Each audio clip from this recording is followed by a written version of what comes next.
expectancy is 40. If I make it to my 41st birthday, I've beaten the odds. If you're autistic, you're more likely to die anywhere between 16 to 30 years earlier than neurotypical people. The life expectancy of autistic people is between 39 and mid-50s. The life expectancy for an autistic individual is somewhere between 30 and 50 years old, and that's a staggering statistic. The life expectancy for autistic people is, believe it or not, 15 to 20 years less than that of neurotypical people. We're dying between 20 and 30 years before neurotypical peers. It's outrageous. Your lifespan is 58 years. Mid-50s. Your life expectancy is mid-50s. People who have autism die far sooner than the general population. Today's report draws on recently published data from a large study in Sweden. This shows people with autism dying at an average age of 54, 16 years earlier than other people. Sabre! Well, I'm fucked then. Hey friends, I'm Mike, a late identified 44-year-old autistic adult, and according to social media, I should be dead. I'm on borrowed time, 8 years past my expiry date, apparently. Now, this is going to be a longer one. We are going deep, so grab a brew, get comfortable, and let's do this properly. Before we start, I want to be really clear about something. The creators that I'm going to reference in this video, they are not bad people. Most of them care deeply about the autistic community, but the numbers that they're sharing, well, they're wrong. And I can prove it. My last video was about loneliness, and honestly, what could be better than a video about loneliness? A video about death. This place is called Kirk Maughold, named after a Celtic saint who, depending on which story you believe, was either sent here by St. Patrick as a missionary or banished here as a punishment.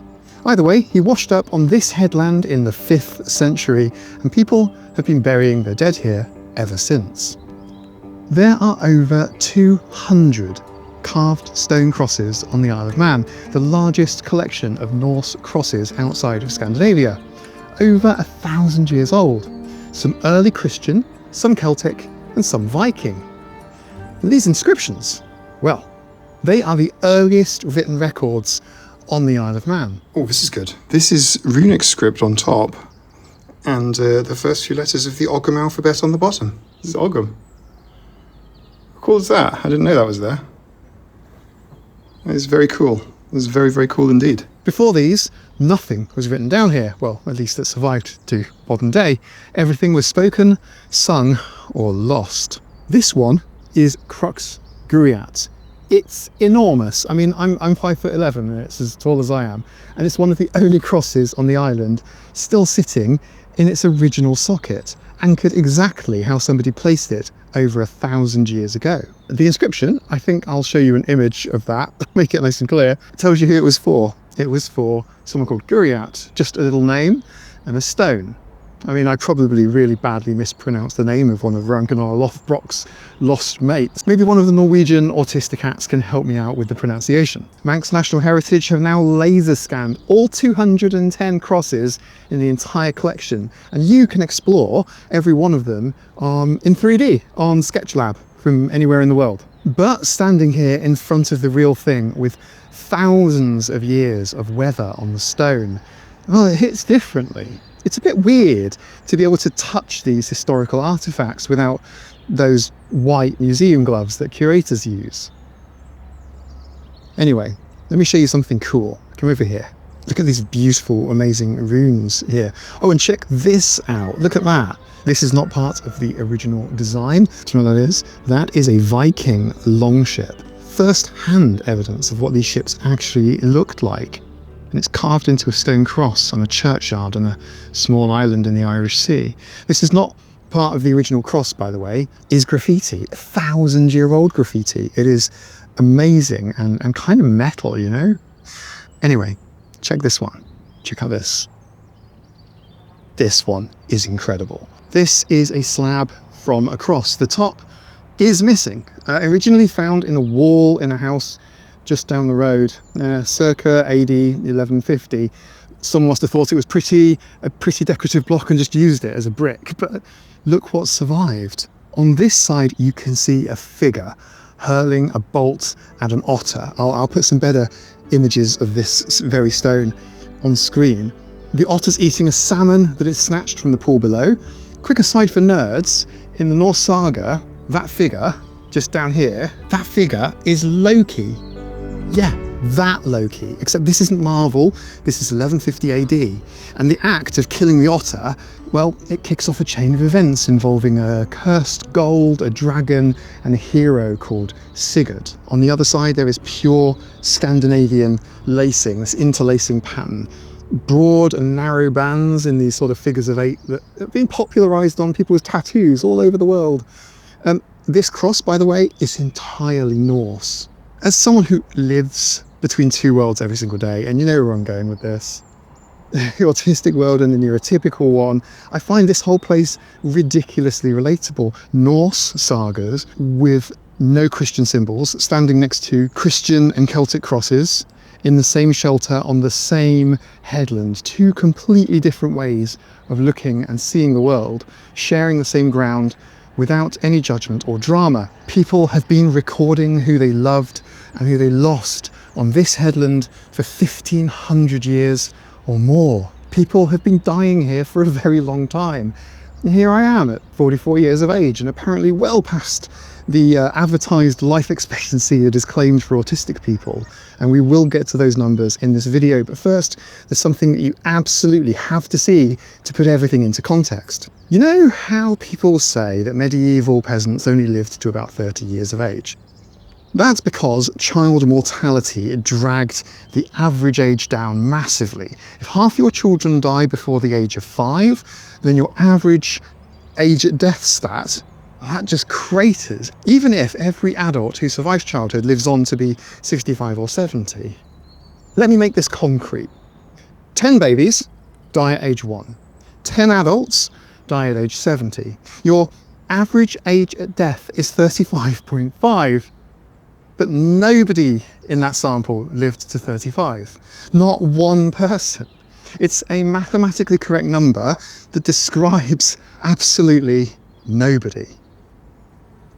But the autism life expectancy stats have the exact same problem, except instead of child mortality dragging the average down, it's selection bias and bad methodology.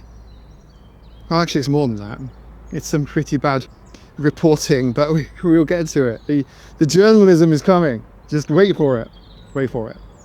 There are 100 skittles in here. Each one represents an autistic person in a study.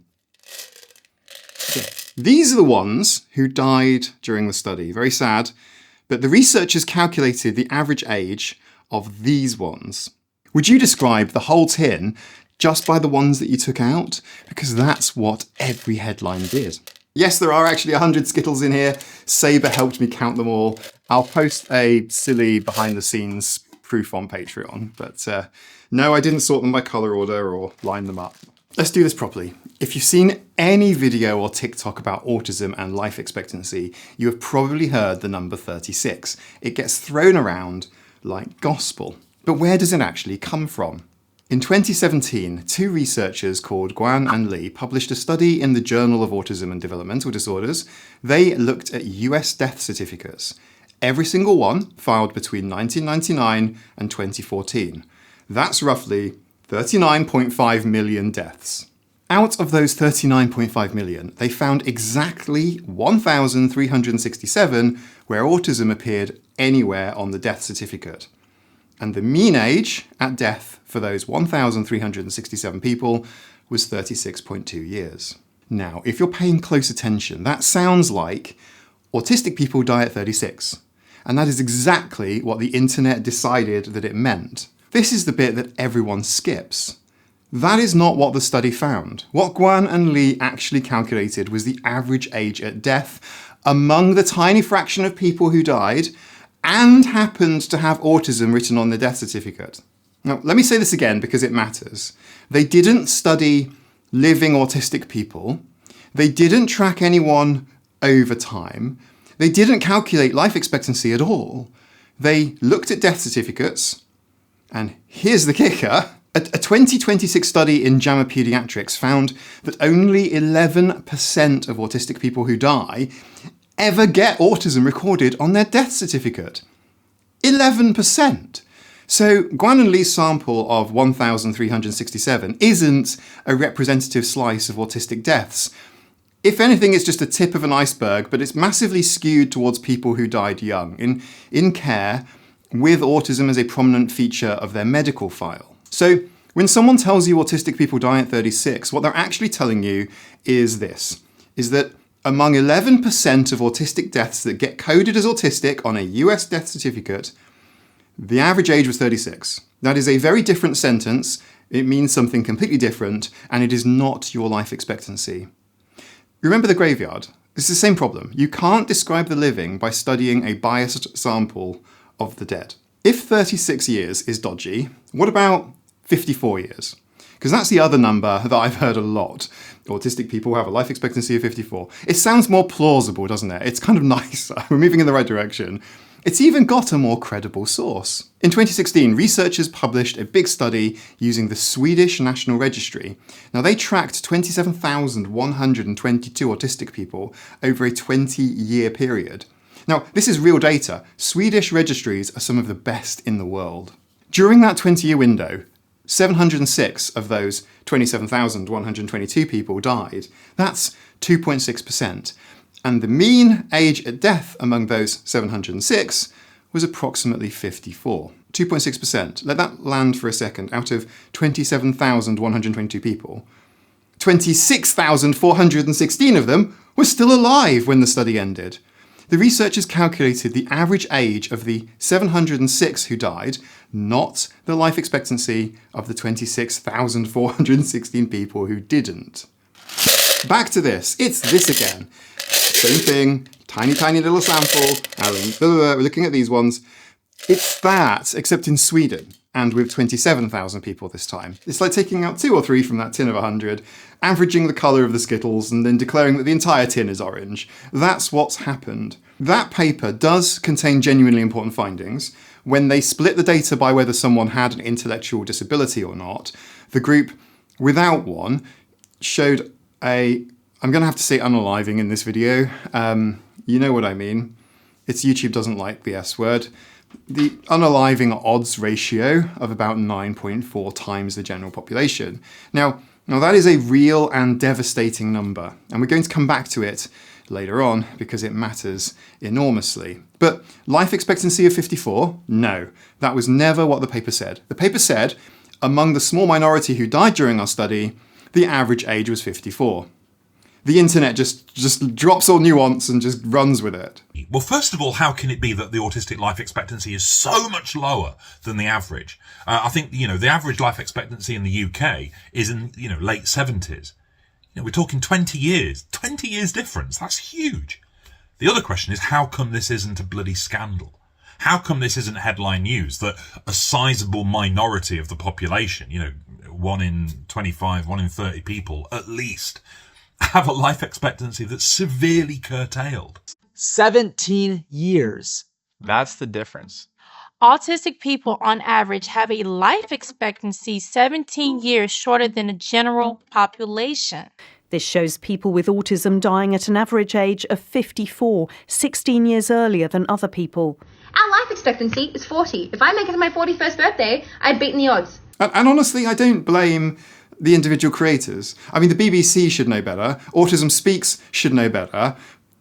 But the individual creators, the misinterpretation didn't start with them. What does the better data say? So, look, if 36 is a death certificate artifact and 54 is a mean age at death among descendants issue, is there any study that actually calculates something close to the real life expectancy for autistic people? Yes, one. In 2023, O'Neens and colleagues at University College London published a study using nearly 10 million UK GP records. And crucially, they used an actual life table method, which is the standard way that epidemiologists calculate life expectancy. It's not death certificates. It's not mean age at death. It's a proper calculation. What they found was that autistic people without a learning disability had a life expectancy roughly 6 years shorter than the general population. Autistic people with a learning disability, that's intellectual disability in the United States, had a gap around 7 to 15 years, depending on sex and severity. Before you relax entirely, even this study has a massive caveat, and the authors are upfront about it. During the period that they studied, an estimated 9 out of 10 autistic people in the UK were undiagnosed. The only people in their dataset were those who had a formal autism diagnosis in their GP records. The 6-year gap almost certainly overstates the risk. Almost certainly overstates the risk for the broader autistic population. The real number for all autistic people, including the underdiagnosed and undiagnosed majority, is likely very small. But we still don't know yet because we can't study people who haven't been counted. This is the best data we have.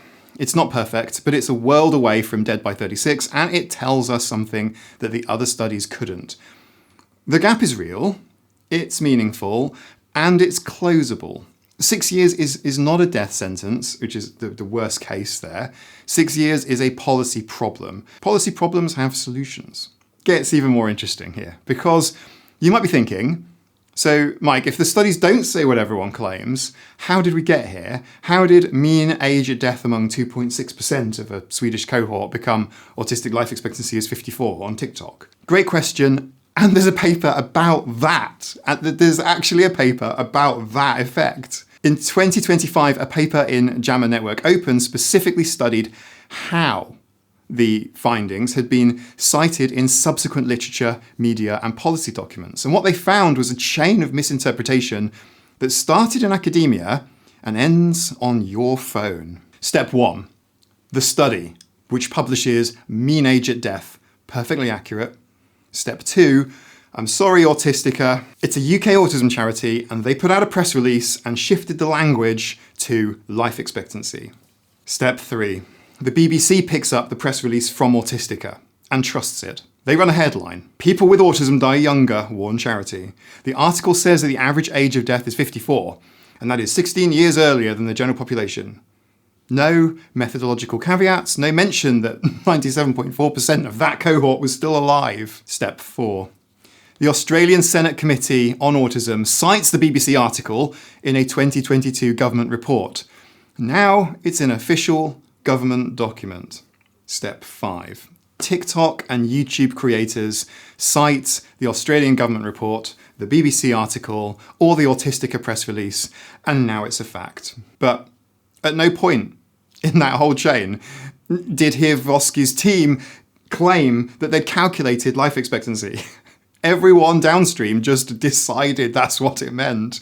And each time the claim was repeated by a more credible sounding source, it just became harder and harder and harder to question. And this is what I mean when I say creators aren't really the problem. They amplified the issue, but they're not the problem inherently. They trusted the BBC. They trusted a Senate report. They trusted an autistic charity, a good one, Autistica, who just fumbled a press release. And every single one of those sources got it wrong. The misinformation was effectively laundered through credibility. So when Chloe Hayden says our life expectancy is 40, she's not lying. She's just repeating what she was told by sources that she had very good reasons to trust. The system failed her, and then she, with the best of intentions, passed that failure on to millions of viewers. It's an information ecosystem problem. And the only way to fix it is to go back to the original papers and read what they actually say, which is what we just did. Almost every single one of them confuses average age at death in a study with life expectancy, and their feelings are earnest. I'm not saying anyone here is trying to mislead you, except maybe Autism Speaks. Feelings are real. The advocacy matters, but if the numbers are wrong, the solutions will be wrong too. Okay, so if it's not just a shorter life expectancy because of pick a reason at your ass, what actually is hurting autistic people and causing us to live shorter, less healthy lives than it should. Stats are wrong. Most of the stuff you hear on social media is bullshit. Great, myth busted, video over, everyone go home, right?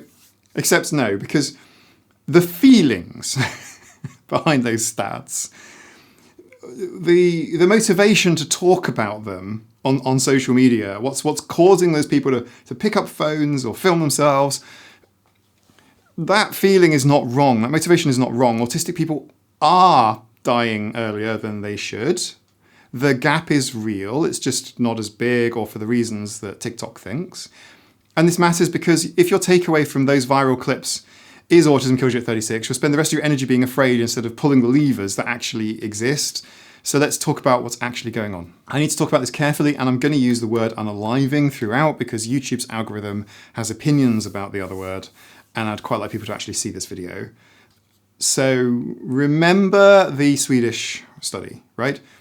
The study everyone misquotes as having a life expectancy of 54. There actually is a devastating number buried in that paper. When they split the data by whether someone had an intellectual disability or not, the group without one, so people like me, probably a lot of you watching this, showed the unaliving odds ratio of approximately 9.4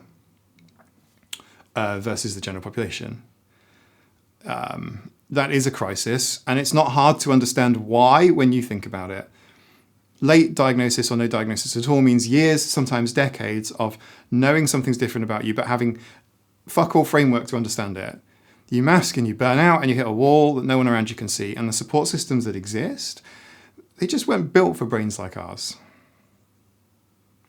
Just this month, February 2026, Bournemouth University published research showing that faster diagnosis significantly reduces unaliving risk.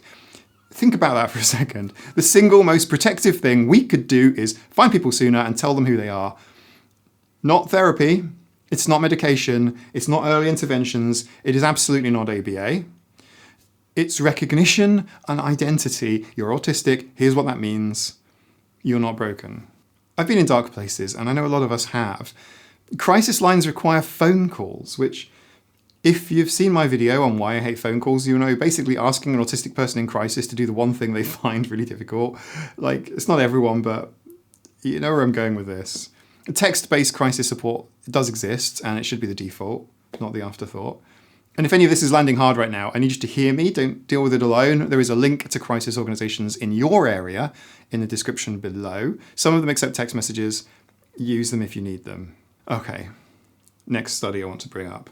In 2022, Doherty and colleagues surveyed 507 autistic adults about their experiences accessing healthcare, and the results, well, I mean, they're basically what you'd expect if you're autistic.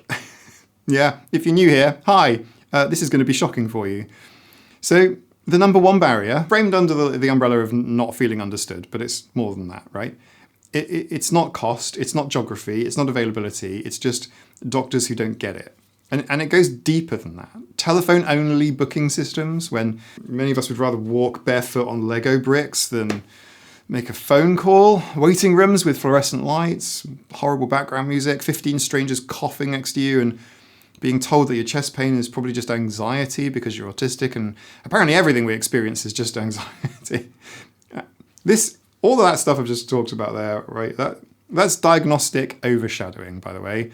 It's when a doctor attributes your physical symptoms to your autism diagnosis instead of actually investigating them. It's not that autistic people don't want healthcare, it's that the healthcare system actively repels us. Every barrier is a reason not to go back. Every bad experience compounds the next one, and over years, over decades, treatable conditions go untreated. Preventable things become emergencies, and the data shows up as, autistic people die a little bit earlier, as if we're the variable rather than the system that failed us. And I mean that literally. I'm literally flying to another country today in about 2 hours. I'm going to go for a scan that I was referred for weeks ago. Not very nice. That's what healthcare access looks like, by the way, when you live on an island. You have to fly and stay in a hotel and all this sort of stuff and be alone. And it's a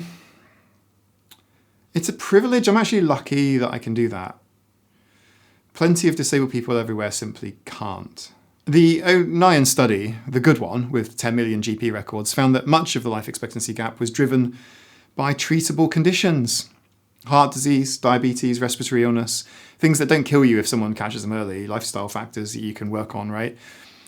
The things that do kill you if you've spent over 20 years avoiding the GP because the last one just told you to try harder and just gatekept you. That's what it means by not feeling understood in that particular context. I covered masking in detail in my loneliness video, so I'll keep this tight. There is a piece of research from 2025 that I think everyone needs to hear. Researchers actually measured hair cortisol levels in autistic adults. Now, hair cortisol it's not like a mood questionnaire. You say how stressed you are today. It's actually a biological marker of sustained physiological stress. And what they found was camouflaging, masking, if you will, was directly associated with elevated cortisol, measurably in your body. It stores in your hair. You can read it. It's not just being tired, it's not being just a bit drained after a party, it's your body running a chronic stress response because you're spending 8, 10, 12 hours a day, whatever it is, pretending to be someone that you're not. And a separate 2025 review, 48 studies on autistic burnout found that sustained burnout doesn't just make you feel awful, it can cause measurable harm to your cardiovascular health, immune function, and cognitive performance. So when that TikTok creator says masking and stress are killing autistic people, the mechanism is correct. Masking is not a personality trait, it is a survival strategy with a physiological cost. And if you're running that program every day for decades, your body, what's the phrase? Your body keeps the score, right? Remember the loneliness video. Loneliness is as dangerous as smoking 15 cigarettes a day, if you want sort of a handy comparison. Now, if you stack chronic stress, burnout, healthcare avoidance and loneliness on top of each other, that's not a single risk factor, it's a compound interest problem. And it accumulates completely silently. One more, epilepsy. Both the Swedish and Australian data flags epilepsy as a significant real mortality risk for autistic people. It's not the most common cause of death, but it's disproportionately represented and it's often undertreated. And then there's Guan and Lee data. Remember the death certificate study? Well, the one useful thing in that paper, aside from spawning a myth that wasn't their fault, but is their injury data. Childhood drowning and suffocation show up at elevated rates. Not because autistic children are reckless, but because the world isn't designed with their sensory and processing differences in mind, and the supports that should be there often aren't. Okay, that was a bit wordy. I'm just trying to say it's not autism, right? It's not autism that's causing this. It's not some innate biological countdown timer that's just set to 36 or something. It's unaliving driven by late diagnosis and inadequate support. It's healthcare systems that repel the very people who need them. It's decades of chronic stress from masking, and it's co-occurring conditions like epilepsy that get overshadowed by the autism diagnosis instead of being treated in their own right. Every single one of those is fixable. Not easily, not overnight, but they are systems problems, not you problems. It means that the question isn't how long do autistic people live? The question is, what are we going to do about the things that are cutting lives a bit short, making us unhappier and unhealthier? So we've just spent 25 minutes, I think it was 25 minutes, who knows, it could be all day, but just looking at bad stats, bad data, whatever, or just walking through a graveyard, eating Skittles and talking about what's actually going on. And if you're still here, genuinely thank you. This isn't exactly light viewing, I appreciate that. But I'm not leaving you with just problems. I have done a listicle again, and I'm going to give you 5 things, 5 actual practical risk reducers, and none of them involve just try harder or have you considered yoga. We're not going to do the mindfulness, we're not going to do meditation in this one, okay? Number 1, if you have epilepsy, treat it like the medical priority that it is. If you're autistic and you have epilepsy or seizures of any kind, please make sure that you have a proper care plan. Make sure your GP knows, make sure that people around you know what to do. Don't let it be a footnote on a file somewhere behind your autism diagnosis. Epilepsy is treatable, it's manageable, but only if someone's actually paying attention to it. Step 2, hack the healthcare system. If calling the GP makes you want to dissolve into the floor, you are not alone. Here's what's worked for me and for a lot of people in the community. Write your symptoms down before the appointment. Take notes in with you. Make a healthcare passport. I've talked about this before. Do it. Read them out if you need to. I have gone into appointments very recently and just read from a sheet.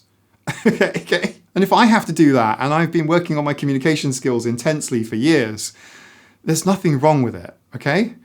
It just means that you don't freeze and forget like everything the moment someone in a white coat looks at you expectantly, all right? Book online where you can. Request the first or last appointment of the day. Fewer people, less chaos, shorter waits. And if you can, bring someone with you, an advocate though, a friend, someone who can sit next to you and say, they also mentioned the chest pain when the doctor's already moved on to your next repeat prescription. You shouldn't need a translator to access your own healthcare, but until the system catches up, use every advantage that you have got. This one's important. If you're autistic and you've ever been in a dark place, or you are right now, I need you to know that autistic appropriate crisis support does exist. Text-based options, not phone calls. No, just tell us how you're feeling when you can't find the words. The Shout text line in the UK lets you text Shout to 85258 and talk to someone via text message. That's a game changer if phones are your nemesis. And here's the Bournemouth data again. Diagnosis, access is literally life-saving. If you suspect you're autistic and you haven't pursued assessment, whether formal or self-identified, which is very valid, please don't wait. Understanding who you are is absolutely protective. It is proven to be protective. If you're supporting someone else, a partner, a friend, a child, whatever, learn what shutdown looks like versus crisis, right? Because they can look similar from the outside, but they need different responses. When in doubt, ask them in advance directly. Autistic people often respond better to direct questions than to vague, are you okay? You know, are you safe right now? Do you need me to stay, or just stay, rather than asking them the question, just stay, or just give them some space and keep an eye from a distance. Step 4, recognize burnout. Because autistic burnout is physiological. We covered cortisol data. It's not laziness, it's not depression, although it can look like it and can absolutely co-occur. You need to build recovery into your life before you hit the wall, not after. If you wait until you're already burnt out, recovery takes months instead of days. I know it sounds like just do less is about as helpful as just be less autistic, but what I actually mean is protect your solitude. Give yourself permission to cancel things. Build in buffer days. For me, on YouTube, I did 100 videos every single week. On a Sunday, I uploaded and I had to stop. I was not burnt out. Many of you thought I was burnt out. I wasn't burnt out. I'm excited. I want to do more, but I'm protecting myself. I'm working on not being burnt out and disappearing for months. I know what will happen. So I've slowed down and I've become a lot more intermittent. But if you build in buffer days, if your week has if your calendar, right, it's got no white space in it, something's got to give. And it will be you. That's what's going to happen. So do it in advance. 5, find your people. So this is a callback to my loneliness video, okay? Because it's this stuff, it's all connected. It's all connected. Holt Lundstad's research, which is the meta-analysis that compared loneliness to smoking 15 cigarettes a day, it makes it clear. It says that social connection isn't a nice to have, it's kind of like a medicine, right? And for autistic people, intentional community where you can be yourself and you can show up on your own terms and disappear for a week and come back like a migratory autistic bird, like nothing's happened. That's not just nice, it might genuinely be helping, like making you happier and healthier and live longer. And honestly, the scratching post exists for exactly this reason. Nobody's forced to show up. Nobody's performing. There's no obligation to be on. If you would like to join my community, it's accessed via my Patreon, even on the lowest tier of $4 a month. If that's not your thing, find a local version of something. Find a version of it somewhere else. A group of 3 people who text each other memes at 2 o'clock in the morning, whatever it is. Don't sit in loneliness and tell yourself it's fine, unless you are choosing it, intentional solitude, because the data says that it isn't. Hey, before we close, this video has covered a lot, I know. Some of it was heavy, and if you've made it this far, I appreciate you more than you know. If any of this stuff brought stuff up, don't sit with it. Talk to other people. If you need crisis support, there is a link in the description below.